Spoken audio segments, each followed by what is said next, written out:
Hi, it's Stacy from FamiliesWithGrace.com, which is your resource for Christian parenting, marriage, and faith encouragement. And today I want to talk with you about how to improve communication in your marriage. I have 8 ways for you to better communicate with your spouse because communication is important and the foundation for every good, healthy marriage and relationship.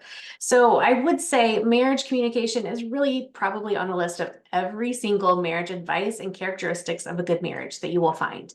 And it's rightly so, because effective communication is vastly important. In my nearly 25 years of marriage, my husband and I have learned a few things about the importance of communication. We're still not perfect and we make mistakes, but we do have much better communication skills now than we did on the day we said, I do. Married couples have so many things they need to discuss: their relationship, finances, parenting, household chores, schedules, and so much more.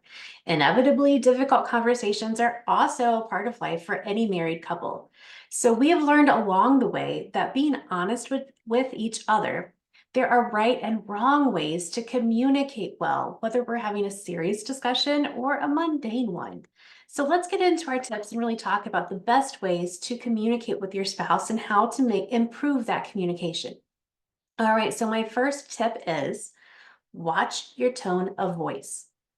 So this has to be at the top of the list. I mean, my husband knows me better than anyone else. So when I say the right words, but with the wrong tone of voice, he is far from fooled. The man is smart. I found this to be true even when I went to take care of him. Like, if I ask whether I can make him something for lunch when I'm making food for the rest of us, I can easily say it frazzled or sincere. Like, do you want me to make you something too? Or, hey, can I make you some lunch? I'm doing this anyway. How I say it makes all the difference. Being passive aggressive or sarcastic cause communication problems. So be careful of that with your tone of voice as well.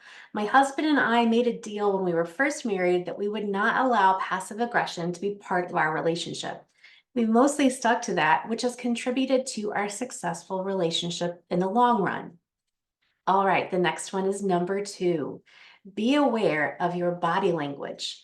Another important communication skill has nothing to do with words. Nonverbal communication says a lot. It speaks volumes. I'm pretty good at taming my tongue thanks to my introverted tendencies, but sometimes I struggle to tame my facial expressions. That's especially true with my husband because he knows me so well. He can tell by my face and actions whether I'm feeling grumpy or irritated or content. I found the best way to have a healthy communication style is to talk about issues before they go too far. Sharing my challenges or frustration with my husband helps us have better marital communication, and therefore that's also what shows on my face. We're able to work through the issue if it is a relationship one, or he is at least able to understand where I'm coming from and the challenges of the day. Along with speaking volumes, our body language also lets our spouse know whether we're really listening to them or if we're distracted. Good communication skills include being a good listener. Especially for meaningful discussions, you want to maintain eye contact and truly pay attention to what your spouse is saying. All right, number 3, make sure it is a good time to talk. Early in our marriage, I learned that I can avoid strife by simply asking my husband if it's a good time to talk, and he does the same for me. Then we finish the task if we need to, put down electronics or whatever we need to do, and devote our attention to the other person. It's one of the most effective ways to make sure that you have one another's undivided attention. This has continued to serve us well in working from home. We share an office. Throughout the day, we usually need to talk with each other about something, and we'll ask first if it's a good time for the other person or if they need to let us know when there's a better time that they have a free minute. It sets us up for good communication from the start, even about small things like what the kids' schedule is that day or what our plans are for the evening. All right, number 4, remember that nobody is a mind reader. Another lesson I learned about communication early on in our marriage was that I could not expect my husband to know something I did not tell him. Instead of just assuming he knows something is important to me, I tell him because he cannot read my mind. He has a different perspective on life and situations than I do. In order to have a great marriage in the long run, you need to be able to share what's going on inside your head and understand the other person won't know otherwise. I want to meet my partner's needs and be a good wife. I can't meet my spouse's needs, though, if I don't know what he's truly thinking, and vice versa.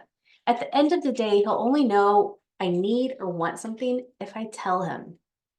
I also have learned that my husband doesn't always know what's bothering me or what I'm stressed out about unless I tell him. He can almost always tell something is up, but he can't be there for me sometimes unless I allow him to by sharing what's going on inside my head. All right, tip number 5, pay attention to your phrasing. Communication ramps up into an argument pretty quickly when we pull out phrases that accuse. We go all on the defensive when we feel attacked, and communication issues run rampant. So instead of saying something like, "Why don't you ever make dinner? I have to do everything around here." A great way to rephrase that the next time is, "I'm overwhelmed and need help. Can you make dinner on Tuesdays and Thursdays?" You'll end up with what you were wanting, but you don't have to have an argument in order to get there. Your spouse will understand what's going on with you and how he can help. You've opened the door of communication so you can truly share with each other. All right, number 6, don't use words that hurt. I know the things that bother my husband the most, just as he knows the same about me. The best thing we can do is stop ourselves from using that information in the middle of a disagreement. You don't want to break that trust because that's hard to get back. Beyond just poor communication, using words that hurt are going to tear down your relationship and undo all the hard work you've put into it. Words can hurt. The other rule that we made from the beginning of our marriage is if either of us ever brings up divorce, we'd better mean it. I mean that, and so that we don't want to throw around threats that we do not mean. We can get upset and disagree, but we don't want to do lasting damage to our marriage and relationship. Setting boundaries for ourselves and what we say can lead to a happy relationship and a healthy marriage that will last. All right, moving on to number 7.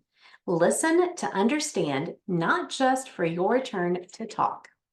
While it is definitely important to be aware of what we are saying with our words and our body language, communication cannot happen unless we listen. And that sounds much easier than it is.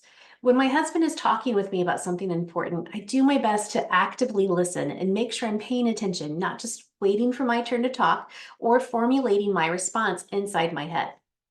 I've also learned that I usually do really enjoy hearing his point of view. He has really great insights, which is one of the reasons I fell in love with the guy in the first place. So I'm glad to listen to him and take the time to do so. All right, and then our final tip, number 8, know when it's time to table a discussion for the moment.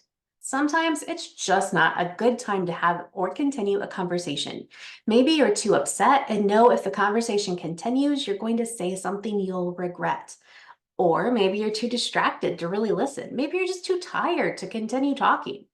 Tell each other and agree to come back to the topic and then do so. Often, our best time to chat about things is just before bed because the kids aren't up and interrupting us. This was especially true in our days of having young children. Now that they're 11 and 14, it's a little bit easier, but we still struggle to have that time otherwise. However, I am not a night person. Some nights I literally am just too tired to have a good conversation about a serious topic. So I let my husband know that, and we come back to it at another time when I am more well rested. Because when I'm tired, I get irritated and emotional much easier. I mean, who doesn't?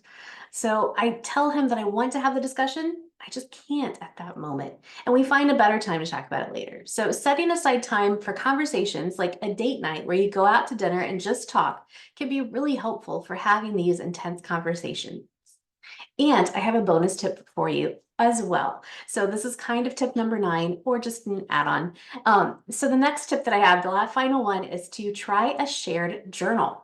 You can build a healthy relationship just by spending quality time together with a couple's journal. If you haven't heard of it before, it's where you both write in the journal and answer questions about each other and about things that are going on. It's a great way to express appreciation for one another and grow closer in your relationship. So you want to make sure that you check out the Christian Couples Journal on Amazon now to take your relationship to the next level. I've got a link for you in the description. All right, that's all I have for you today. Thanks so much, and I'll see you next time. Have a great day. Bye.